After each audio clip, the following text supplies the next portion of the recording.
दोस्तों, किसी ने सच ही कहा है, कर्मा के पास ना कागज है ना किताब है, फिर भी सारे जगत का हिसाब है। यह कहा जाता है कि जो कर्म हमने पहले किए हैं उनका फल हमें आज मिलता है, और जो आज करते हैं उसका फल हमें बाद में मिलेगा। दोस्तों, क्या ऐसा नहीं हो सकता कि जो कर्म आज करें उसका फल आज ही मिल जाए, ताकि दुनिया में से सारे भ्रष्टाचार और जितने भी बुरे कर्म हैं सब मिट जाएं। कुछ कर्मों का फल तुरंत मिलता है और कुछ फल कालांतर में मिलता है। कैसे मिलता है, आइए समझते हैं। नमस्कार दोस्तों, मोटिवेशन विद मी चैनल में आपका स्वागत है। एक नगर में दो पुरुष रहा करते थे। एक पुरुष व्यापारी था जिसके जीवन में धर्म की बहुत महत्ता थी। वो पूजा पाठ में यकीन रखता था। वो हर रोज मंदिर जाता था और दान धर्म भी करता था। वह हर रोज भगवान की पूजा करता था और सबकी मदद भी करता था। वही दूसरा पुरुष बिल्कुल विपरीत था। वह हर रोज मंदिर तो जाता था, लेकिन पूजा करने के लिए नहीं, बल्कि मंदिर के बाहर से जूते चप्पल चुराने। उसे दान और धर्म से कोई लेना देना नहीं था। उसे ईश्वर पर विश्वास भी नहीं था। वह ऐसे ही दूसरे की चीजें चुराकर अपना जीवन व्यतीत करता था। समय बीतता गया और एक दिन बहुत जोर की बारिश हो रही थी।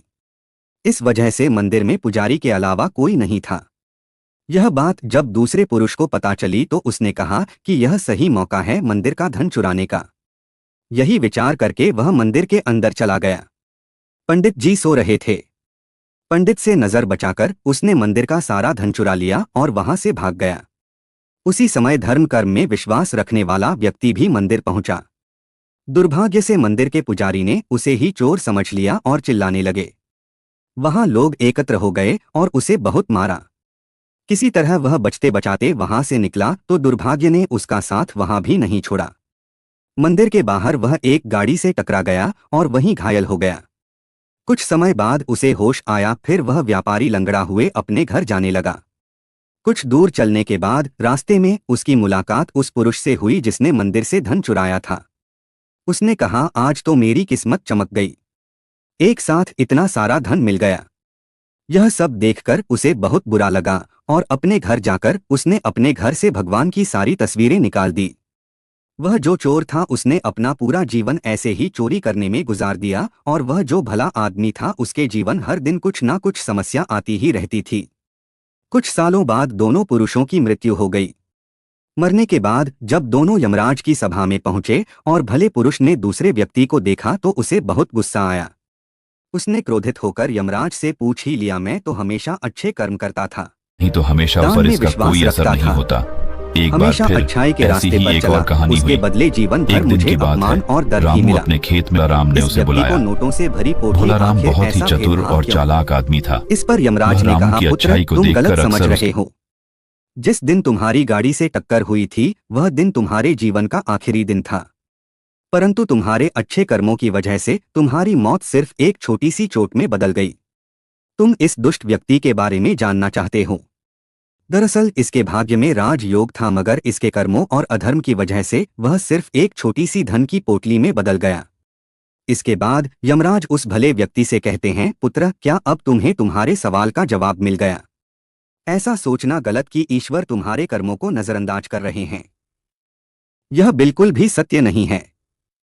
ईश्वर हमें कब, क्या, किस रूप में दे रहा है मनुष्य को समझ में नहीं आता, मगर आप अच्छे कर्म करते रहे तो ईश्वर की कृपा हमेशा बनी रहती है।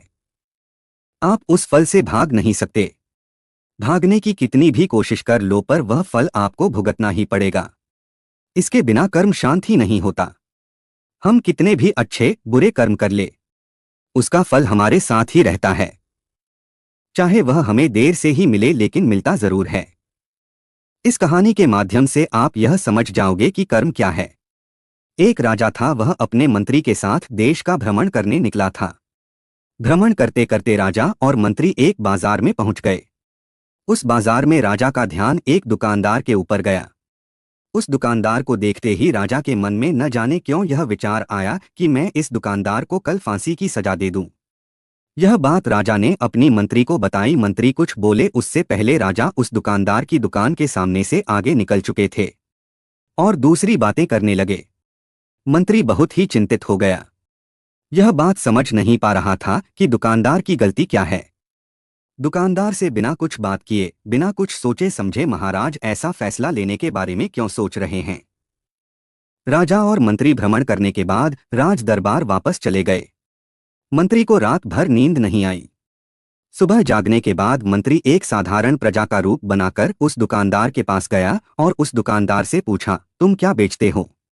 दुकानदार ने जवाब दिया, मैं चंदन की लकड़ी बेचता हूं। फिर मंत्री आसपास के लोगों से दुकानदार के बारे में पूछना शुरू किया।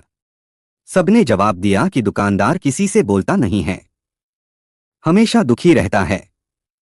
मंत्री को बात समझ में आ गई। मंत्री फिर वापस दुकानदार के पास गया और उस दुकानदार से पूछा, तुम दुखी क्यों रहते हो?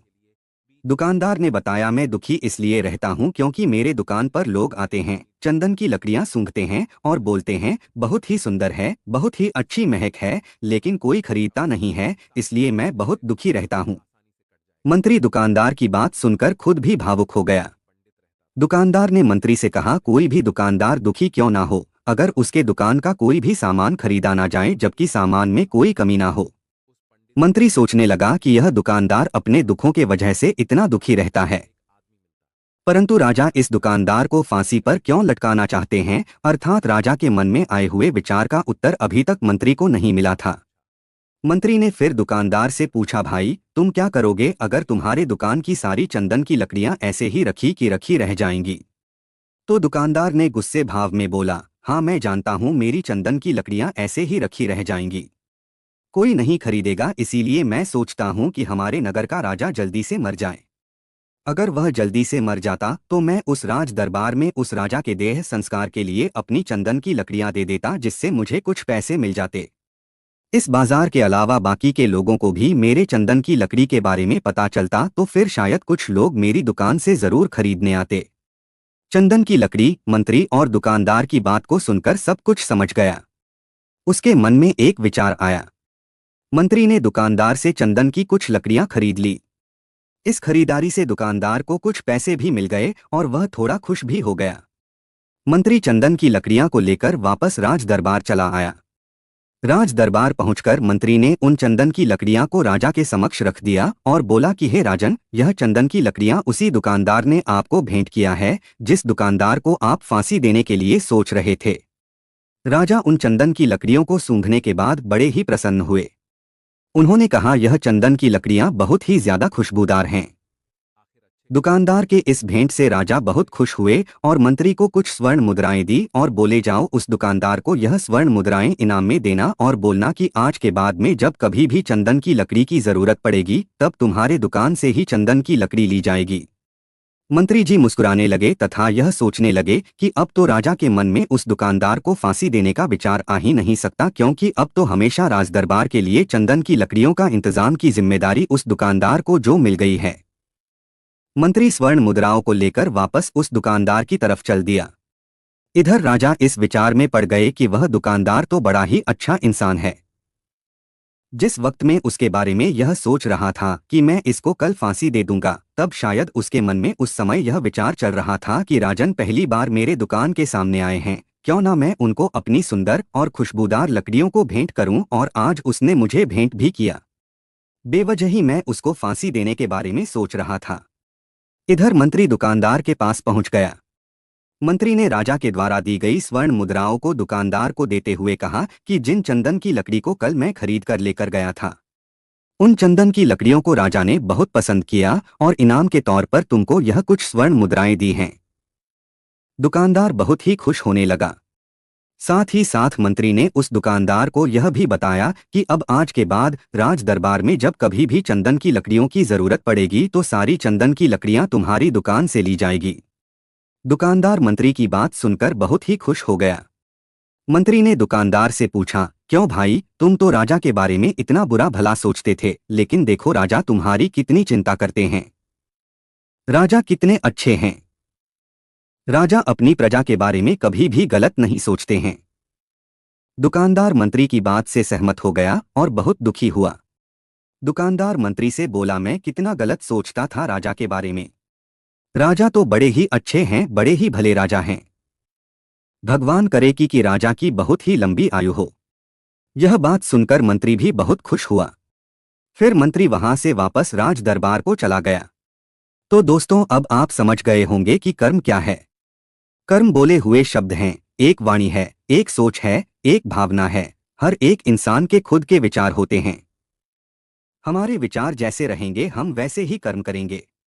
उन्हीं विचारों के द्वारा किए हुए कर्म हमारे सुख और दुख के लिए उत्तरदायी होंगे। अर्थात हमारे विचार अगर गलत हैं तो हमारे द्वारा किए हुए कर्म भी गलत होंगे तथा इसका परिणाम भी गलत निकलेगा।